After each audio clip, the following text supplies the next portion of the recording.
R 프로젝트 안 깔려 있다든지 R 패키지, R 스튜디오 안 깔려 있는 사람은 지금 까시죠. r-project.org 들어가면 빨리 깔립니다. 저기 r-project.org.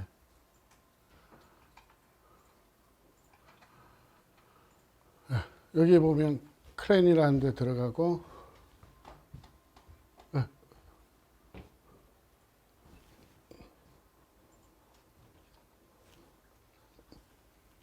미러 사이트 아무데나 찍으시면 되고,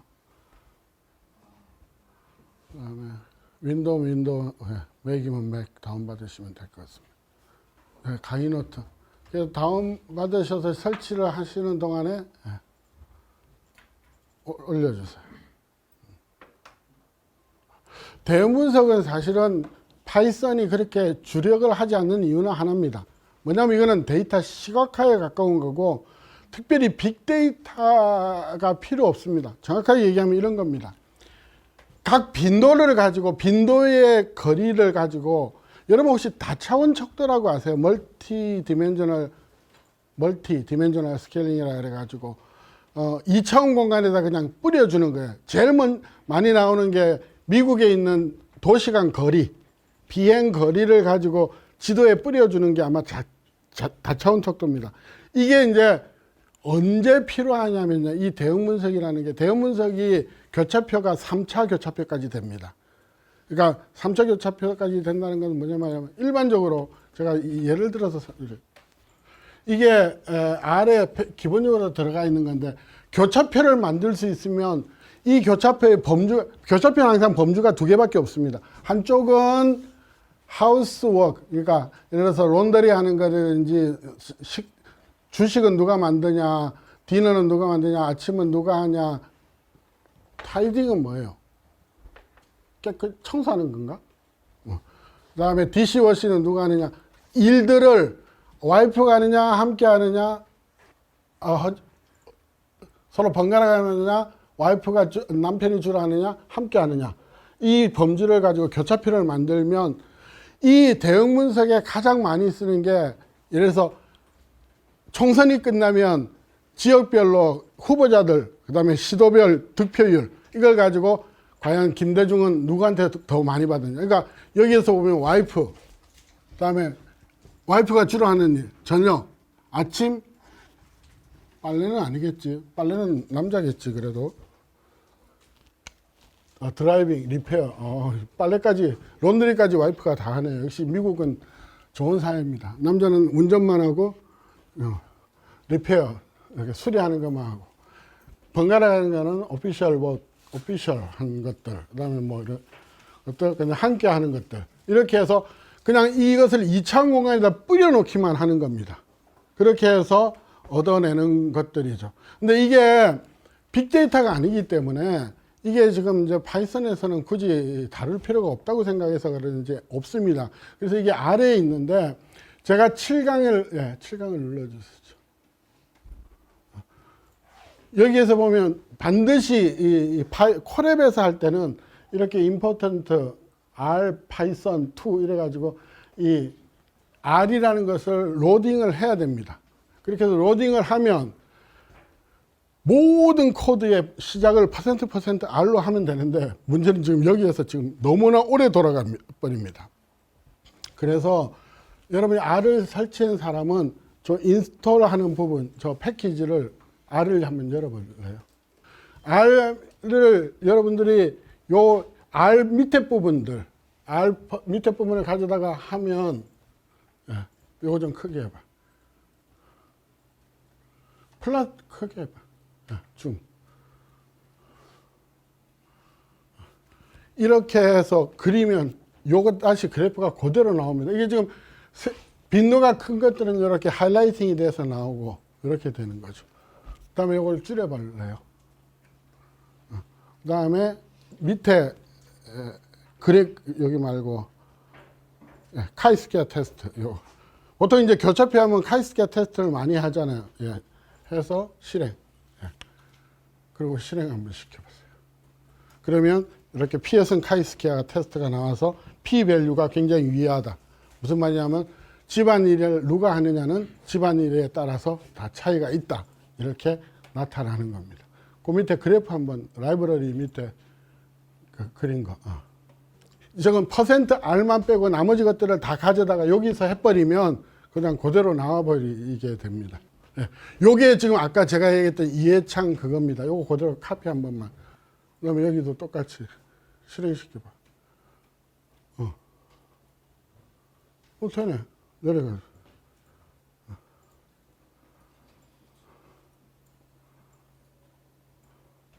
이거 한번 밑에 거 해봐.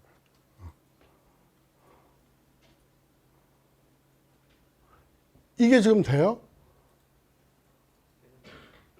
한글 떠요? 제게 맥이라서 한글이 안 뜨는데 다 뜬다니까 문제가 없네요. 그래서 이 대응 분석은 뭐냐면 강의는 어떻게 돌아가는 동안에 이처럼 이 범주를 이렇게 시각화 시켜 놓은 겁니다. 또 다른 거는 올라가면 이게 하우스키핑이 아니라 이게 아마 그 이해창 그거 될 겁니다. 근데 요게 여기에서 될 거고 다시 내려가면 이렇게 해서 나오고 아까 그것만 가져가. 하지 말자.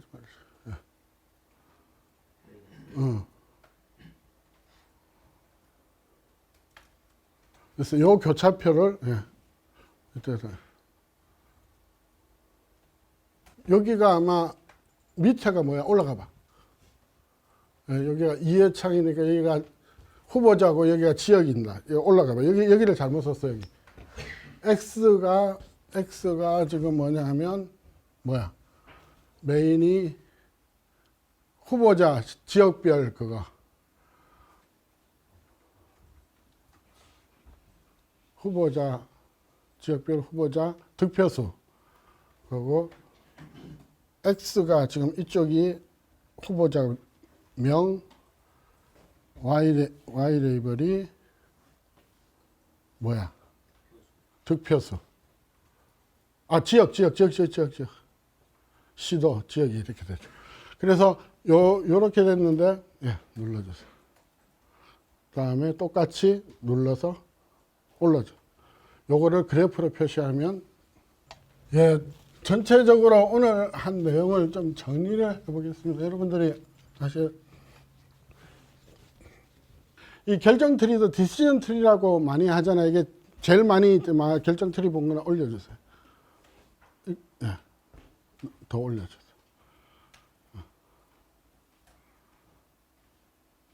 그래프표, 이렇게 해서 이게 아마 뭐 갖고 한 거더라? 아이리시 데이터를 가지고 디시전 트리 한 겁니다.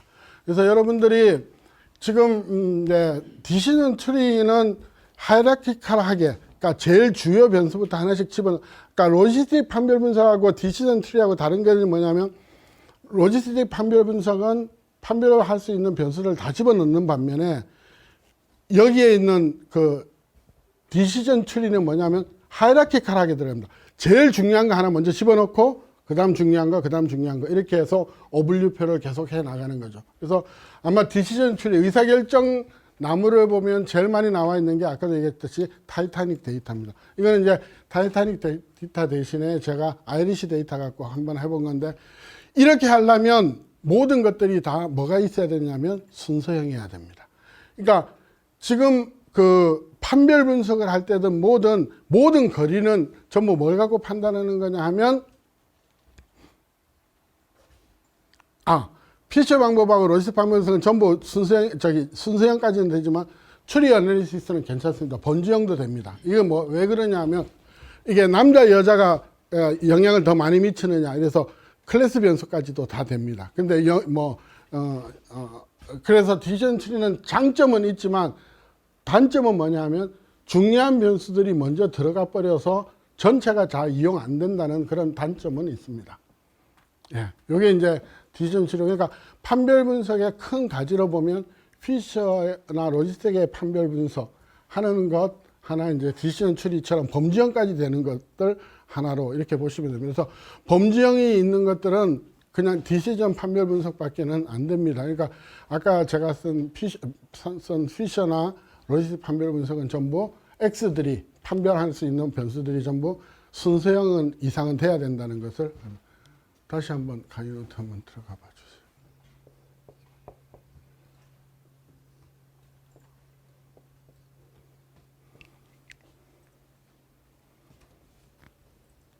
예.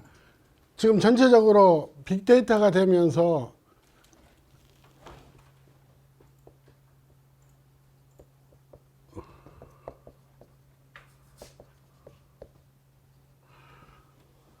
변수명은 타겟과 피처 이렇게 두 가지로 나눈다고 보시면 될 것 같습니다.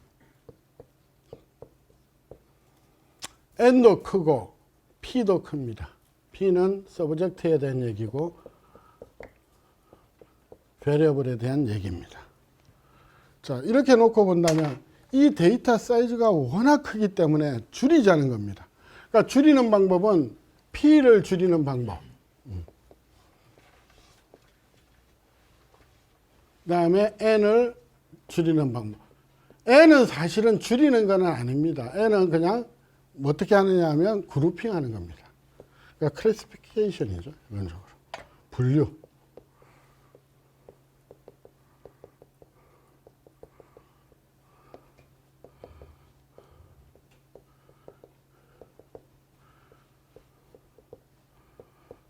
이렇게 판별, 분류 이렇게 이제 되어 있습니다.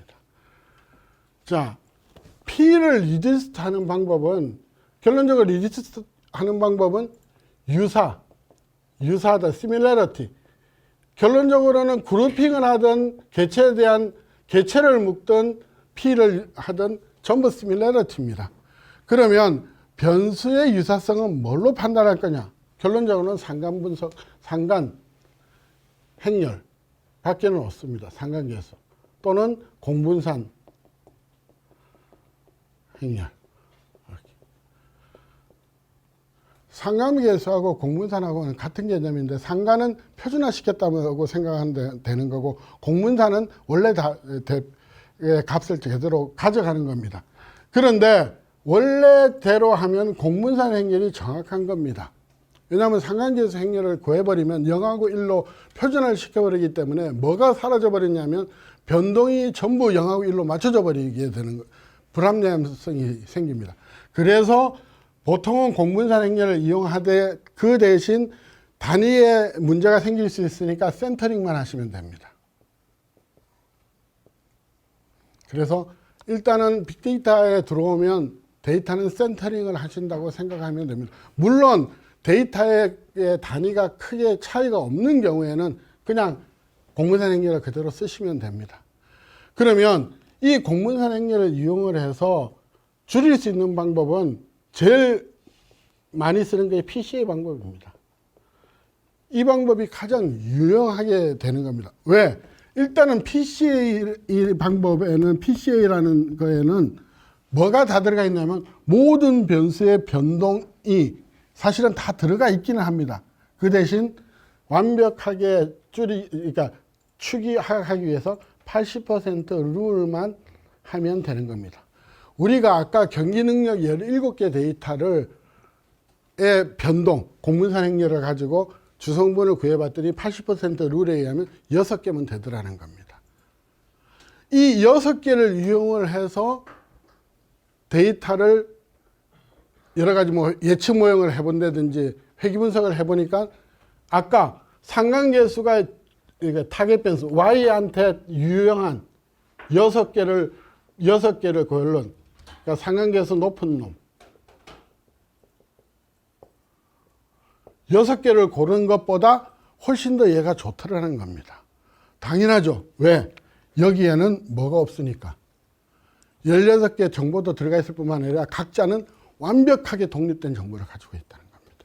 그러니까 얘가 아무리 얘랑 같이 상관계수가 높은 놈을 했더라도 이놈들이 완벽하게 독립이 아니기 때문에 미치는 영향도가 6개가 개별적으로 가는 게 아니라 조금씩 중복해서 가버리는 거다는 거죠. 그렇기 때문에 만약에 차수를 그러니까 우리가 예측 모형이나 판별 분석에서 모든 것들 또는 머신러닝을 하기 위해서 차원을 줄인다면 무조건 PCA를 한다는 것을 하시면 되는 겁니다. 그러니까 다른 건 없다고 생각하시면 됩니다. 가장 좋은 방법입니다. 그리고 모든 사람들이 다 쓰는 방법이고 이 부분에 대해서는 이의가 없습니다. 그리고 PCA 방법을 쓸 때, 주성분 분석을 쓸 때는 반드시 데이터는 센터링을 하시기 바랍니다.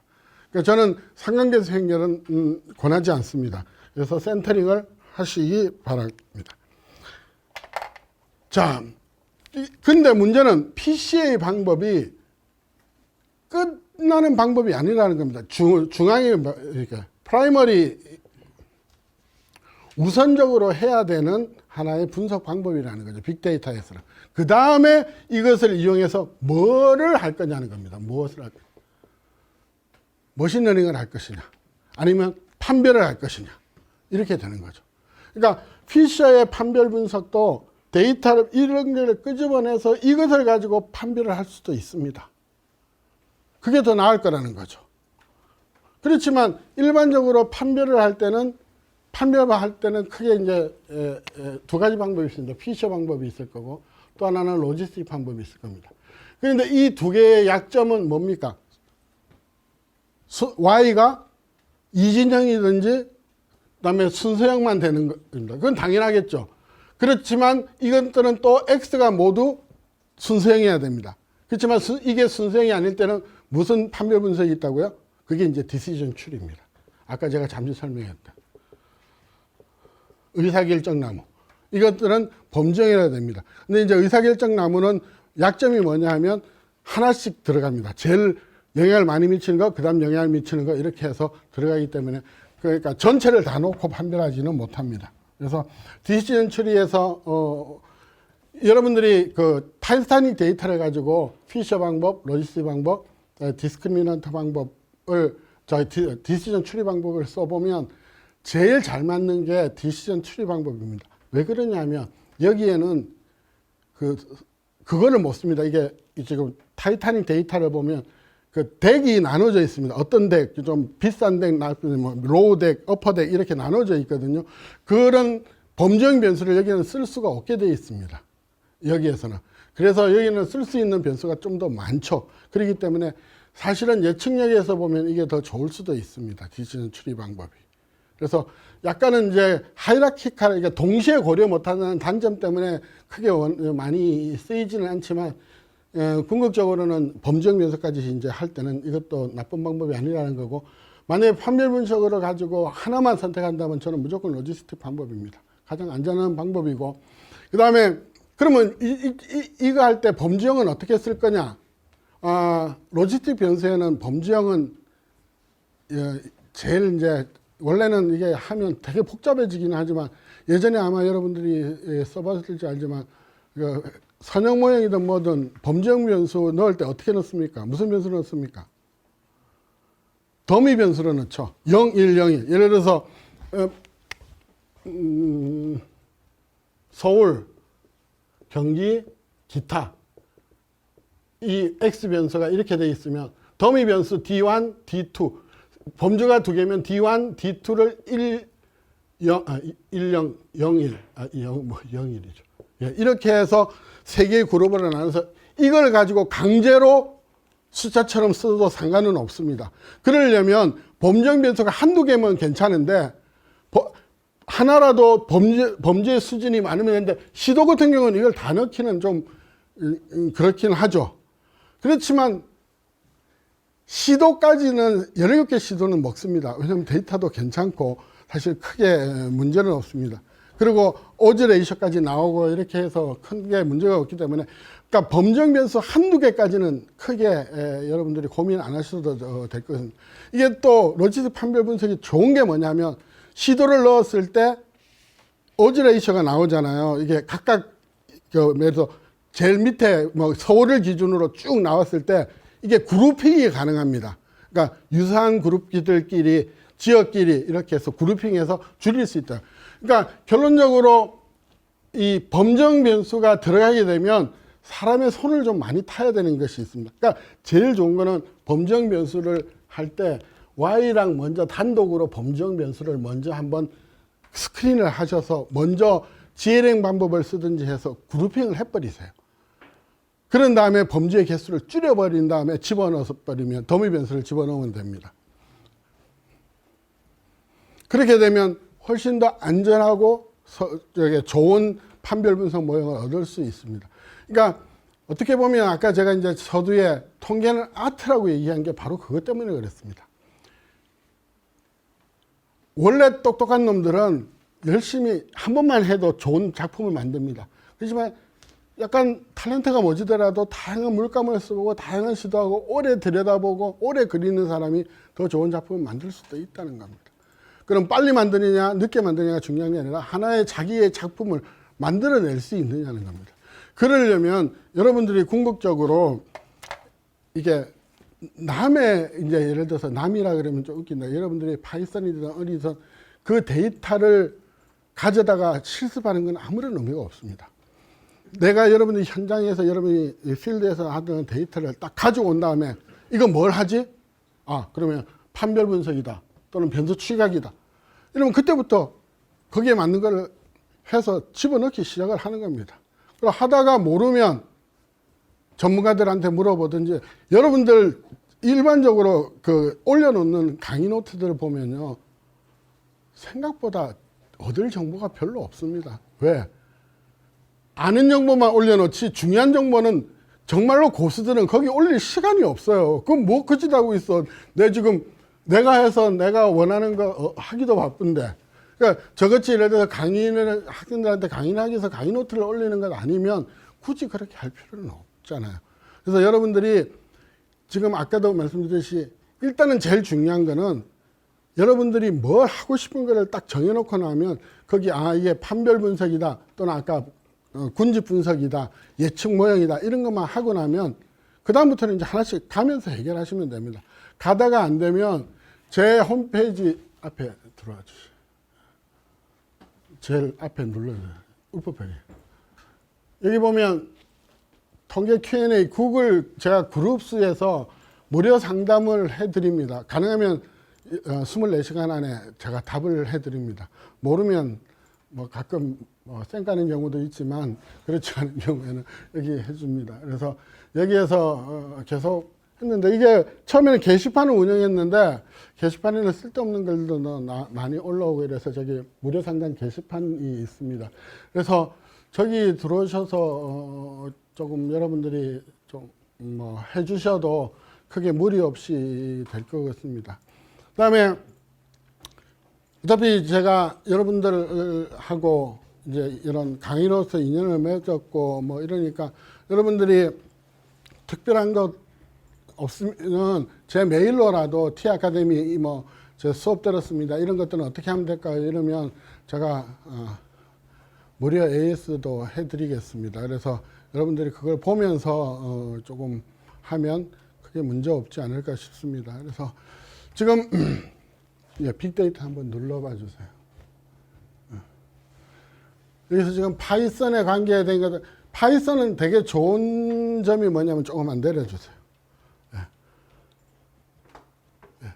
치트 시트라는 게 있습니다. 파이썬 초보, 기초 이걸 눌러보시면 아무거나 눌러주세요.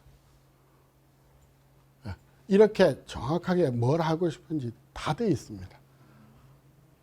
이 치트키는 여러분 게임하는 사람은 치트키가 뭔지 알 겁니다. 엄청나게 유용한 것들입니다.